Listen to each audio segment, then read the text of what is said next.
Saudi Arabia's King Abdullah dies at 90.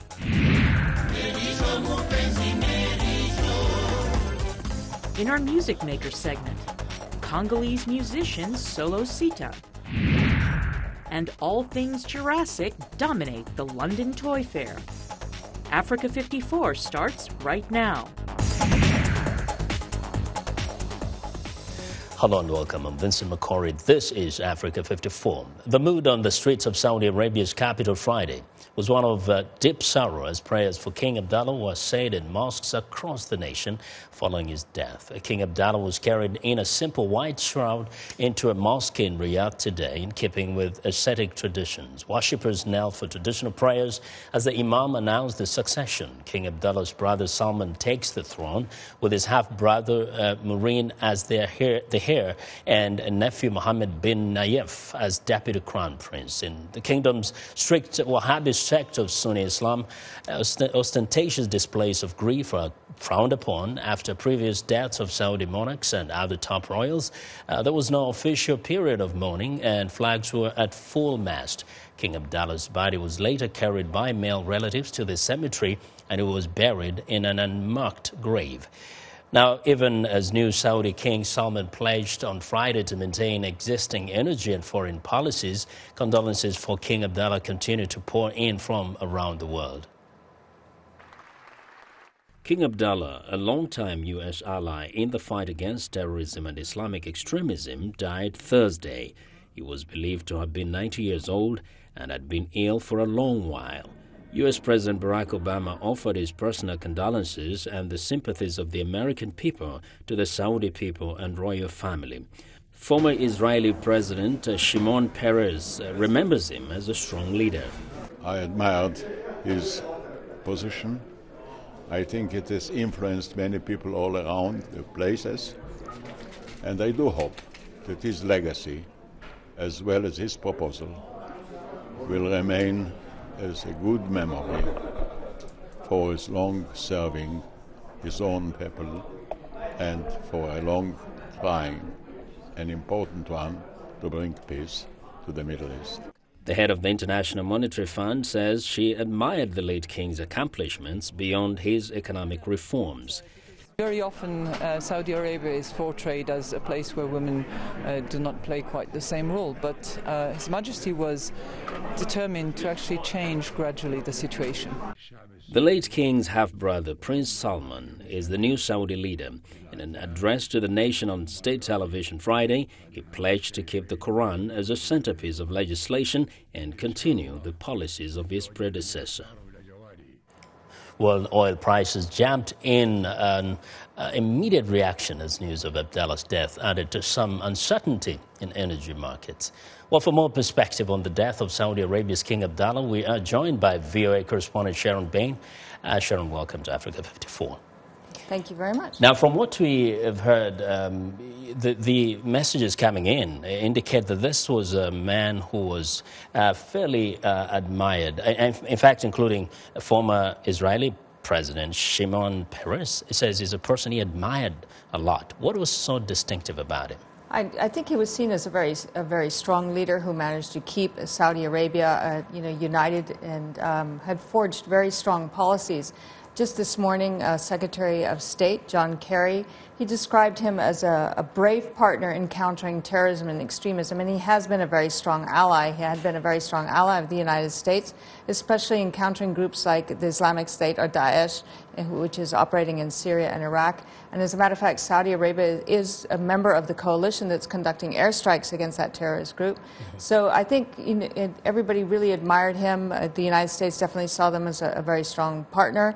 And now we're going to have to see how things evolve with the new king, King Salman. Yes, and he didn't shy away from even, although it didn't seem to be very open, that actually he encouraged the U.S. to hit back at Iran so that Iran does not spread and become this very dangerous. The former king. The former king, I think that the former king, Saudi Arabia is in sometimes a difficult position in world politics. It has several competing influences that are competing for the same kind of influence that Saudi holds. Yeah. So they have, as far as destabilizing influences, there's Islamic State on one side, they've got Al-Qaeda in Yemen on the other side, and you've got Iran, which is a competing influence in the Muslim world, being a very strong Shia power, Saudi being more of a Sunni power. So I think they've been navigating those very difficult waters for a while now. And the situation that's developing in Yemen, where you have Houthi rebels who are close to Iran, have now taken over the city and taken over the country, basically. That's going to be another challenge coming up for the new leader in Saudi. Yes, it is. But even internally, this is a man who was seen as a maverick, broke with tradition in this country. He gave women certain freedoms that perhaps no other previous king did. He did. I think he was seen as moving maybe a little, slowly but steadily towards giving women some rights, and that's always been a concern for at least the United States, that women have rights. But whether that path is going to be continued by the King Salman is something we don't know yet. Although he has said that he intends to stay pretty much along the same lines as his half brother. But of course, this is not to say that Saudi Arabia at any point became such a country with freedom of speech and where people enjoy those kind of freedoms that we may enjoy in this country. That is true. I think we're still quite, there are big differences or large differences between what the United States and the West would consider the correct amount of freedom of speech and what Saudi considers that. Still considered a great ally of the U.S. Yes. Sharon, thank you very much for your insights. Well, Sharon Bain of the Voice of America joined us today here. And now the unrest in Yemen is raising concerns in the region and beyond, as the president and his cabinet have tendered their resignations and Houthi rebels have taken control of the capital, Sana'a. Some Yemenis say the Houthis, a Shia movement, are acting on behalf of Shia Iran. Now this, the Houthis deny. Larissa Hoke has more. Heavily armed Houthi rebels remained outside the Yemen president's house and the presidential palace, despite an agreement the night before to withdraw. A rebel in Sana'a said they were there to prevent violence. We are here to provide security and stability and to protect freedom and services of all people. President Abd Rabbo Mansur Hadi tendered his resignation Thursday, shortly after a similar move by Prime Minister Khaled Baha, who said his government did not want to be dragged into an unconstructive political maze. The United Nations envoy in Sana'a called on all sides to honor their agreements, which call for power sharing and an end to violence. واسمحوا لي أن أؤكد هنا ومرة أخرى أن لا حل للأزمة التي يعرفها اليمن. I want to assert again that the crisis cannot be resolved but by way of what you agreed upon through the outcomes of the NDC and the Peace and National Partnership Agreement. I call you all to have wisdom and national spirit, give priority to the national interests of Yemen, and use dialogue and political action to resolve any political disagreement, away from violence, extortion, and procrastination. The United States called for dialogue and a peaceful transition in Yemen. President Hadi has been Washington's ally in targeting al-Qaeda-linked groups in Yemen. Houthis also have been fighting al-Qaeda, but it is not clear if they would cooperate with the United States. Washington analyst David Schenker told Al Hura television that the Shiite faction is armed and supported by Iran. And it's unclear now that the United States, the Obama administration in particular, is working so much with Iran, whether it be against ISIS in Iraq, deconflicting with Iran about Syria policy, whether there can be a modus vivendi on Yemen. Watching the situation from Cairo, an Egyptian political activist said events in Yemen affect the whole region. So with Iran in the east, Houthis in the south, this is not a comfortable situation for Saudi Arabia, and of course affecting Saudi Arabia affects the whole region, affects the Gulf area, affects Emirates, and in turn affects Egypt as well. The Egyptian activist said it is essential to open talks with Iran because in his opinion Tehran and not the Houthis is a key player in Yemen. Larissa Hoke, VOA News, Washington. Well, now, the U.S., Yemen, and Saudi Arabia have for years maintained a partnership in advancing their shared interest in Gulf security, including the fight against terrorism. For more analysis, I am now joined by Mohammed El-Shenawi, VOA's senior Middle East reporter. Mohammed, welcome once again to Africa 54. Thank you. Now, so many things have converged today. You know, the death of King Abdullah and then the situation that is unfolding in Yemen. What do you make of all this? Well, for the Saudis, I don't have a concern, as many experts said, that the transition is smooth. It was well prepared ahead of that event, and the new ruler, King Salman, is well equipped to be a king right away because he was a crown prince, he was a defense minister, and he was the governor of the capital of Saudi Arabia, Riyadh, for so many years. So, in addition to that, he said early on that there is no change in the U.S. In the Saudi Arabia policy, neither vis-a-vis anti-terrorism nor the energy policy. And of course, if we combine that with the two statements from State Department and the White House about how important is the Arab Peace Initiative that the late King produced as a permanent document that would be good even after his departure for going for the two-state solution. So there's a continuation here. Yeah.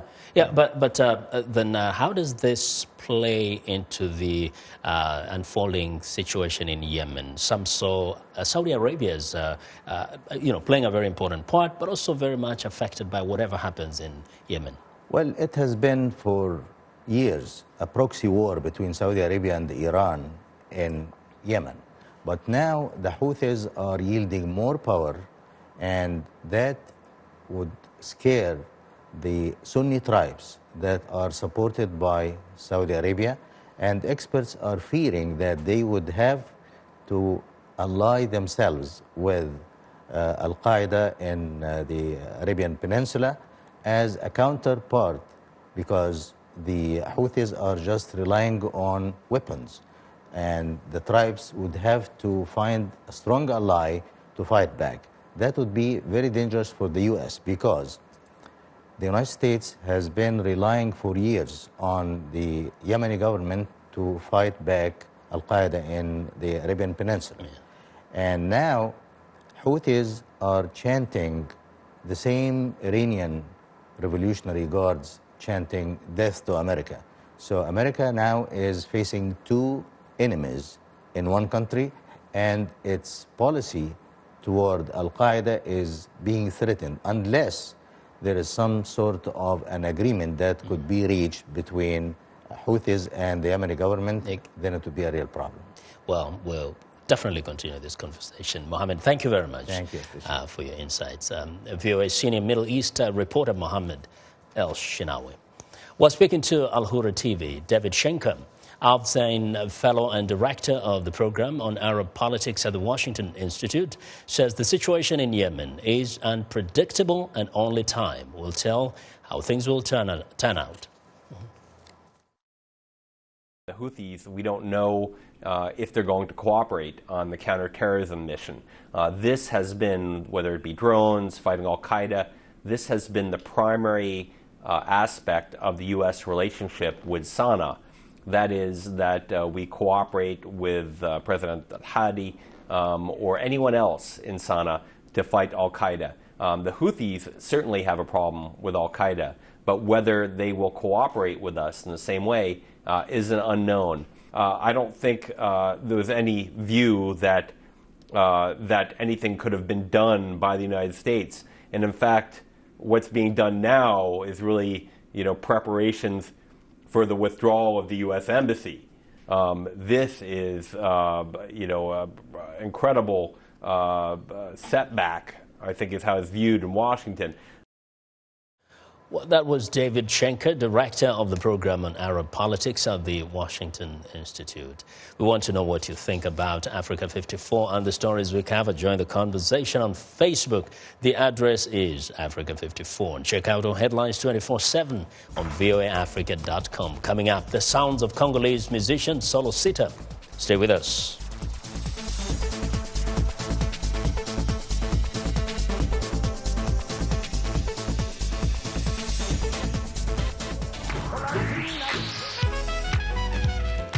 I wanted to present music and a side of American culture that is most important to me, that is a part of who I am. They're going to get some incredible performances.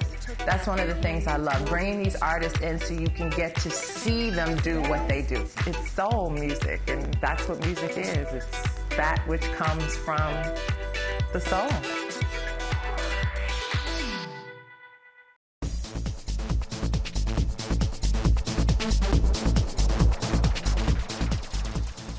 Well, the Sundance Film Festival kicked off Thursday in the Park City, Utah, here in the United States. The festival runs through February the 1st, making its world premiere of the 2015 Sundance Film Festival is Sembene, the feature documentary on Africa's most celebrated filmmaker, the late Osman Sembene, from co-directors Samba Gadjigo and Jason Silverman. To tell us more about it, Samba Gadjigo joins us now live via Skype from Park City. Welcome to Africa 54, Professor Gadjigo. Thank you for inviting me. Yes. Now, first, just to help our viewers understand, who was Osman Sembene? Osman Sembene was a very complex individual, but the way I usually characterize him is that he's an ordinary man who did extraordinary things. Because like many of us who came from rural Senegal, he attended school only for a few years and then was dropped out. Of course, if he had followed the fate that was traced by him by the colonial system, at best, he would have been a civil servant. Now, how did he end up becoming this celebrated filmmaker in Africa? Well, after the war, he went to France in a search of opportunities.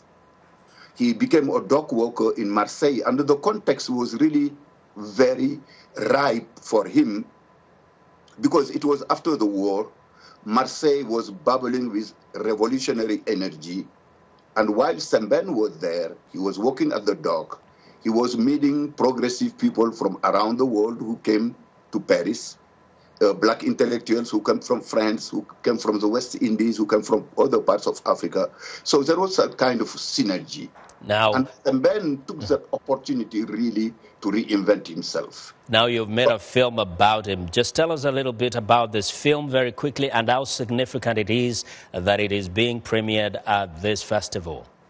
Well, we think the film is very, very significant because not only Osman Sembene is an iconic figure in the world of African art and culture, he's the one who single-handedly created African cinema. And over 50 years, he has been the most prolific, the most politically committed. On the eve of independence after World War II, while politicians were fighting on the political terrain, Sembene had the vision that yes, colonization is taking land. Colonization is taking our flag. Independence means conquering our land back, but independence also will mean conquering something important we have lost, which is our own stories. Mm-hmm. Our people are silenced. Therefore, if we are going to recover our self-worth, our dignity, we have to recover those stories. He started by writing novels in French, but then when he went to Africa, he realized that he was not going anywhere because most of the continent is illiterate in Western languages. Okay. So he went to Moscow for a year in 1961 and came back a filmmaker. Okay, and many of us actually have known about him all our lives. Thanks a lot, Professor Gadjigo, and I wish you well in the festival. I hope you will. Thank you very much. Okay, thanks. Well, Samba Gadjigo is a co-producer of the documentary film Sembene. Well, welcome.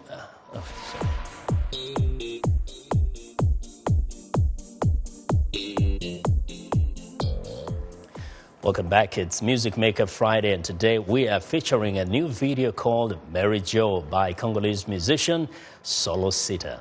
Let's enjoy it. Stephen Maumi, mwana ya Tanzania. Mary Jo ako apie Tanzania. Mary Jo ako apie na Kenya. Mary Jo ako apie na Zambia. Mary Jo ako apie Malawi. Mary Jo ako apie Zimbabwe. Mary Jo ako apie Afrique du Sud. Mary Jo ako apie Ethiopia. Fanta Mariko, Frank Fabrice, Dokotolo Lawi, Mobimba. Mary Jo mupenzi, Mary Jo, mutoto Afrika, sitachoka kukwambia, nakupenda sana nalingio. Mary Jo mupenzi, Mary Jo, Ge Modest, mutoto Afrika, sitachoka kukwambia, nakupenda sana nakobalayo. Amos Gaira. Nalala usiku mimi nakuota, ila niende yako sura yako naiona. Mungu alikumba musichana murembo, suria yako inalingana na vitendo.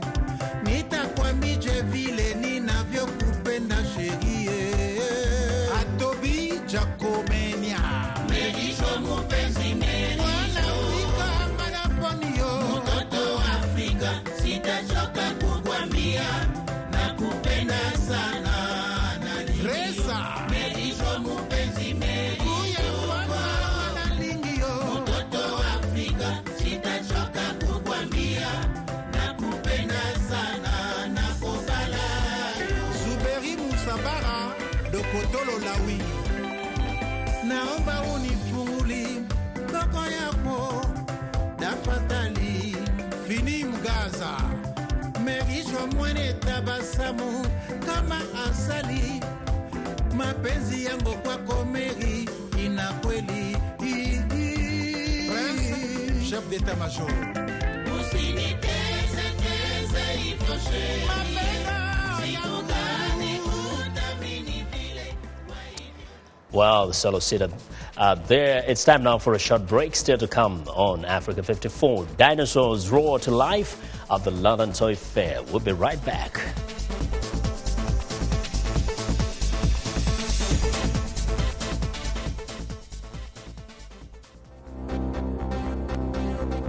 If you've just joined us, I'm Mariama Diallo, and here is a quick recap of today's headlines. In the Democratic Republic of Congo, after days of deadly protests, the Senate scraps an electoral law that critics say would have prolonged the president's time in power. Army soldiers from Chad guard the borders of northern Cameroon and Nigeria in the fight against Boko Haram militants. And children in northeastern Nigeria struggle to find education as the militant group displaces millions. Finally, in Somalia, a suicide car bomber kills 3 and himself at a hotel where Turkish delegates were meeting ahead of Erdogan's visit. That's it for today. Thanks for watching. We'll see you next time.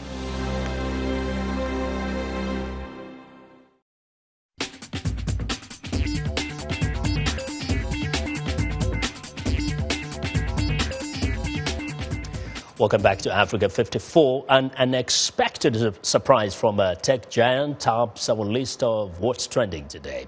Microsoft unveiled a holographic lens device that allows users to see three-dimensional renderings of computer-generated images. Microsoft HoloLens, which looks like a wireless visor, raises the stakes in the emerging market for virtual and augmented reality, being targeted by Facebook's Oculus and Google's Glass project. Now, the device will be available around the same time as Windows 10 this fall.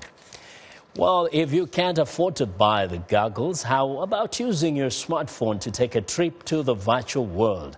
This is Project Anywhere.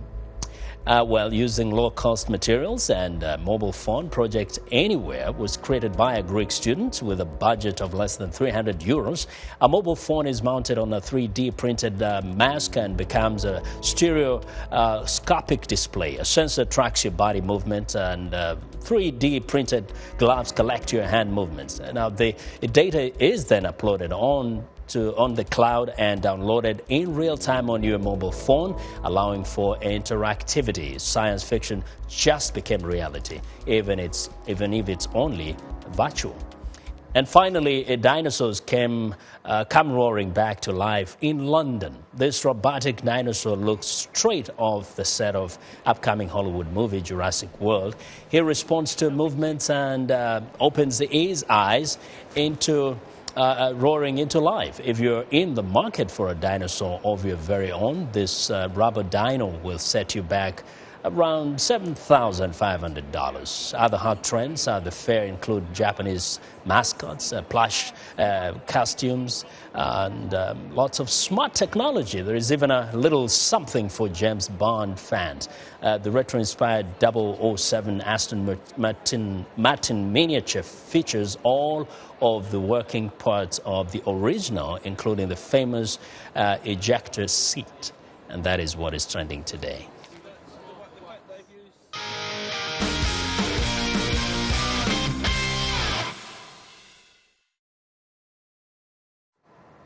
Well, it's time now for Friday's Sports Report. For the latest news and notes, here's Sonny Young with the sunny side of sports. Hello, Vincent, and sporty greetings once again to our Africa 54 viewers. Filipino boxing star Manny Pacquiao is getting the red carpet treatment. Pacquiao was celebrated in Hollywood at the red carpet premiere of Manny, a new documentary that opens in select theaters this weekend. The film tells the story of Manny's rise from poverty in the Philippines to one of the wealthiest boxers of the 21st century. Manny talks about the documentary. They will expect, they will know about Manny Pacquiao aside from boxing and where I came from, and they will know about Manny, and it gives inspiration. I'm pretty sure it gives inspiration to the people. One of the stars inspired by Manny Pacquiao, who was on the red carpet in Hollywood, was former boxing champion Sugar Ray Leonard.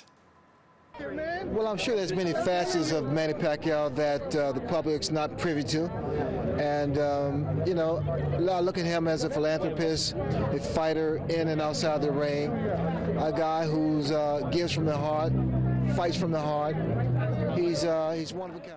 Many boxing fans are hoping for a one-of-a-kind fight between Manny Pacquiao and Floyd Mayweather this year. When asked about the mega bout, Manny said he's waiting on a signed contract from Mayweather. I'm Sonny Young, and that's the sunny side of sports. Vincent? Well, thank you very much, Sonny, and that's our show for today. Have a good night.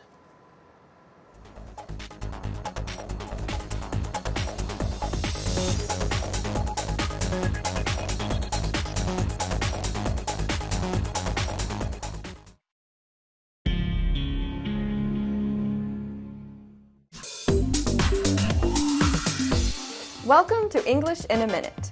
If you speak American English, you might use this idiom. Put your finger on it. Wonder what it means? Let's listen to these coworkers talking. That project we were working on is so difficult.